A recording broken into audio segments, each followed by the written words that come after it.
Shalom. First and foremost, I want to give all praises, honor, and glory to Yahweh Bahashem, Yahweh Shah Bahashem, Bukah HaKudash. Double honors to the elders and apostles of Great Millstone who rule well. Peace, love, and salutations to the hopeful elect. This is your brother Dawadah from the Men of Valor Campaign, Greenville, South Carolina, coming back with another video on sincerity and in truth, and Lord willing, it can be edifying. All right, and got this video queued up for today. All right, I was looking at some articles, looking at some different videos with this whole thing going on with Iran, and there's a video I want to play of a certain viewpoint, right? And I believe it's Sky News. Yep, Sky News Australia. Okay, yeah, okay, that's where they got the accent from.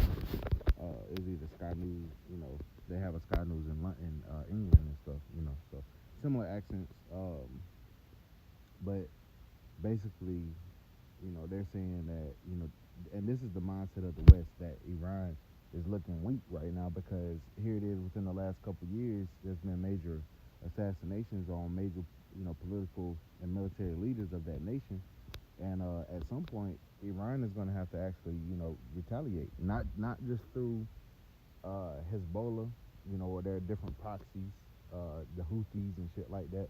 All right, they're going to actually, you know, have to come through and directly, you know, people are basically acknowledging that this is a direct war between Iran and Israel now.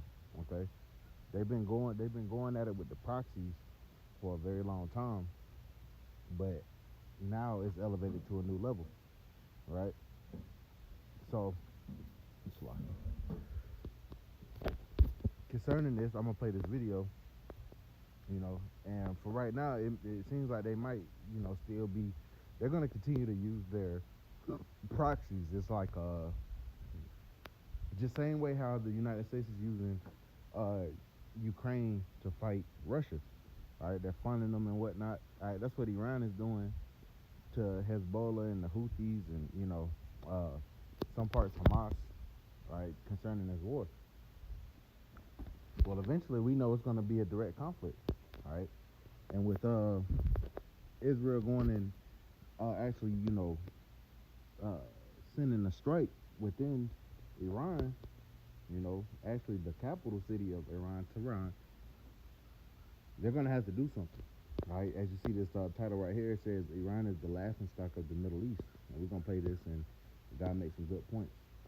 And Colonel, we've heard reports that the U.S. is moving more assets into the region, and as you say, there's all those diplomatic supports as well. But Iran has suffered a tremendous trifecta of humiliation through its proxies, getting killed in Beirut, in Tehran even. At what point does their calibrated response ratchet up beyond something that could be absorbed by Iron Dome and would be more serious, ballistic missiles actually from Iran?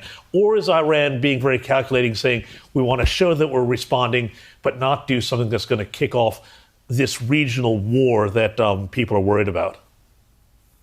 Well, Iran has got to respond. There's no doubt about that.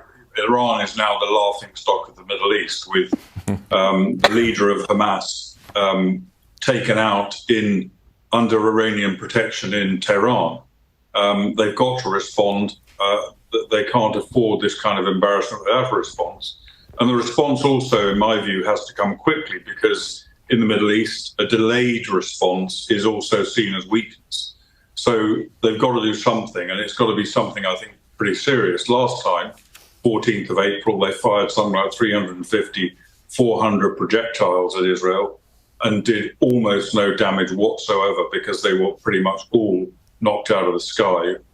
And that was, again, a humiliation for them, because they talked big about a retaliatory attack against Israel and didn't really deliver. So I think they've got to do something quite significant. But I also believe that both Hezbollah and Tehran will not want to escalate this to the scale of a full-scale outright war with Israel. I don't think they can afford that at the moment. But again, you know, we don't know, and we don't know whether there could be miscalculations, which might well lead to escalation. Whatever happens, I think we're... Vice President Kamala Harris met with Benjamin Netanyahu, and afterwards she talked about the Israel-Hamas war not being binary. I'm interested in your thoughts on that.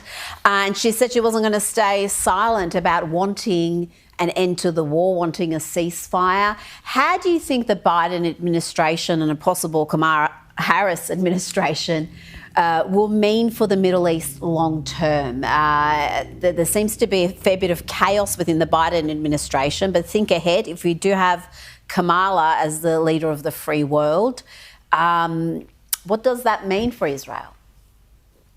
Well, I think it'll be a disaster if it happens for Israel, but also for the rest of the world. We've seen the consequences of the Biden approach. We've seen it in Ukraine. We've seen it in the Middle East. We've seen it elsewhere. The results of what is effectively a weak administration seeking to appease its enemies. And I think we would see a continuation of that kind of approach by Kamala Harris if she does take over. So it's going to be devastating. And we shouldn't forget, of course, in any of these discussions that it's not just Iran that's behind what's going on in the Middle East. Standing behind Iran is Russia and China. And particularly China is looking to see how the US responds to what's going on here. And I think they've been encouraged by what they've seen. And so I think there's every likelihood that if Kamala takes over and continues this indecisive, weak approach to foreign policy, it's going to just encourage and provoke China to who knows what. We know what their potential plans are with Taiwan and elsewhere in the region. Richard, you just got 30 seconds left. You mentioned Iran being the laughingstock. Just tell us very quickly your thoughts on the assassination of that character and by Iranian assets, we now learn, Ismail Haniyeh, the leader of Hamas. I think it shows the weakness of Iran that this was able to happen with, presumably, I don't know, but presumably a Mossad operation, as you say, maybe using Iranian assets. Of course, it shows weakness of Iran around the region, but most critically, I think it shows the weakness of the Iranian regime to the Iranian people, many of whom are dissatisfied with Iran. And this kind of embarrassment can only lead to potentially greater instability and possibly the downfall of the regime in the fullness of time. Well, that would be a great note to end on. Fantastic. Richard Kemp, Colonel Richard Kemp, always great to chat to you. Thanks so much for coming on at this late hour there in Tel Aviv. All right, so that was about a 5-minute video. You know, it was a lot going into it, and they was breaking down just kind of where things are, you know, in the forecast. Not to say that they're saying what's going to happen, but they're giving out scenarios as to what very well could go down, you know, and people in the comments, you know, have different viewpoints and whatnot. They were talking about if Harris gets in and how that would shape the war, and they also mentioned China, you know, as you heard, they mentioned China and their plans with Taiwan. All right, so, hey, man, you know, Lord willing, you know, this whole election shit, you know, they put Kamala in, and because these nations, they see blood, and really, Kamala getting in would be a green light, man, all right?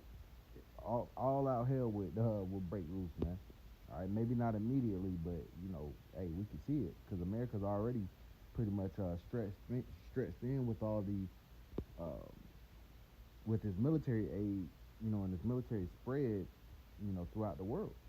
All right, and that's a part of what made Rome fall the first time, because this is, you know, very much the revived Roman Empire, right?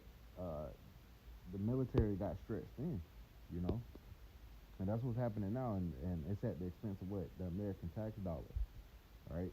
Why they go and fight these different wars and stuff, man. All right, because there's no reason for America to really be backing Israel. We're not ally as far as economically or anything. Not in the forefront. We know the hidden hand, of course, but all right, there's no real, you know, benefits to being allies with Israel, and people are starting to see that. Same thing with Ukraine. All right, they're not in NATO, they're not in the EU. You know, why have they been sending billions of dollars? So, you know, the Lord he cooked up a perfect story, man. All right, it's about to be a fireworks show. All right, literally, you know, with what's going on. But ultimately, the Lord is orchestrating all this, all right, concerning these wars and whatnot. That's why I wanted to bring this out. Isaiah chapter 13 and verse, let's see. I start at verse 4. It says, the noise of a multitude in the mountains, like as of a great people, a tumultuous noise of the kingdoms of nations gathered together. The Lord of hosts mustereth the hosts of the battle. So we know the Lord is gathering all these different nations. Joel 3 speaks about them being gathered into the valley of Yahweh Shaphat, the valley of the Lord's judgment. So the Lord is doing this, and the Lord is doing it for Israel's sake. The Lord is bringing an end to this, this kingdom, this current rulership, to set up His anointed, to set up His people, the Israelites, forever. All right, but these wars and problems, that's why it's important. All right, the average American be like, why does that matter? Well, it does matter, first of all, because they're going to bring America directly into this conflict. All right, with this whole Iran-Israel thing, America already sent, a whole fleet over there, man. All right, but also, dealing with Israel, man, for the controversy of Zion, the Lord is bringing these different nations and gathering them up to go fight each other, man. All right, and that's what's happening. Let's go ahead and grab Joel 3, because whenever we speak about war news and whatnot, all right, and it also says in Revelation, which I ain't got to get it, but Revelation, it speaks about the second war was past, and behold, the third war coming quickly. All right, speaking about World War III, man, these are things that we always bring out.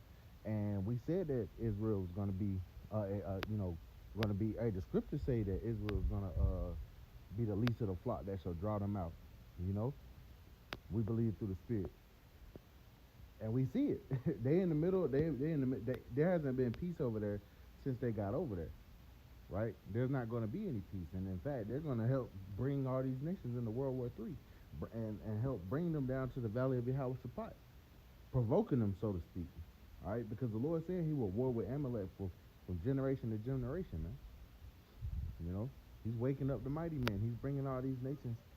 He's bringing all these nations down. But yeah, let's get this. Joel chapter 3 and verse 9. It says, proclaim ye this among the Gentiles. Prepare war. Wake up the mighty men.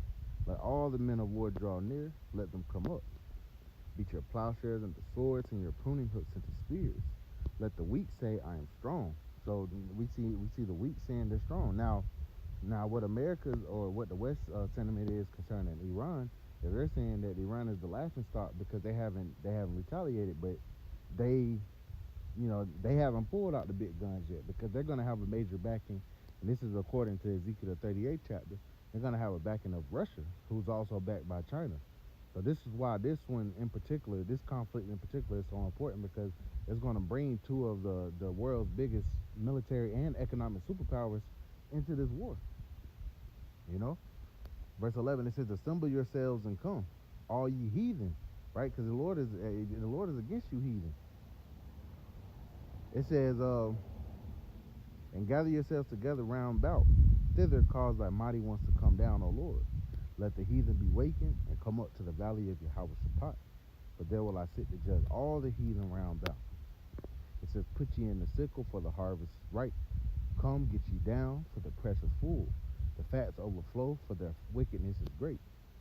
Multitudes in the valley of decision, for the day of the Lord is near in the valley of decision. So we know that, the way things are moving now, and we know the nukes ain't about to fly next week. All right, the MOTB still got to be pushed throughout the world. All right, but they have that working hard too. All right, the Lord has these prophecies pretty much being, stewing. You put them in a pot and let it cook like stew. Slow cook, put it in a crock pot. The Lord got all these prophecies starting. They're working slowly, and then when it comes, it's gonna come up to a boil, man. All right, that's some cooking terminology for you. All right, but that's what we see happen. All right, so we still waiting on the Hezbollah has been sending rockets and stuff from Lebanon into Israel. All right, but soon you're gonna see this war elevate to a new level. Isaiah 9 and 5, for every battle of the warriors with confused noise, garments rolled in blood, but this shall be with burning and fuel of fire. Right? So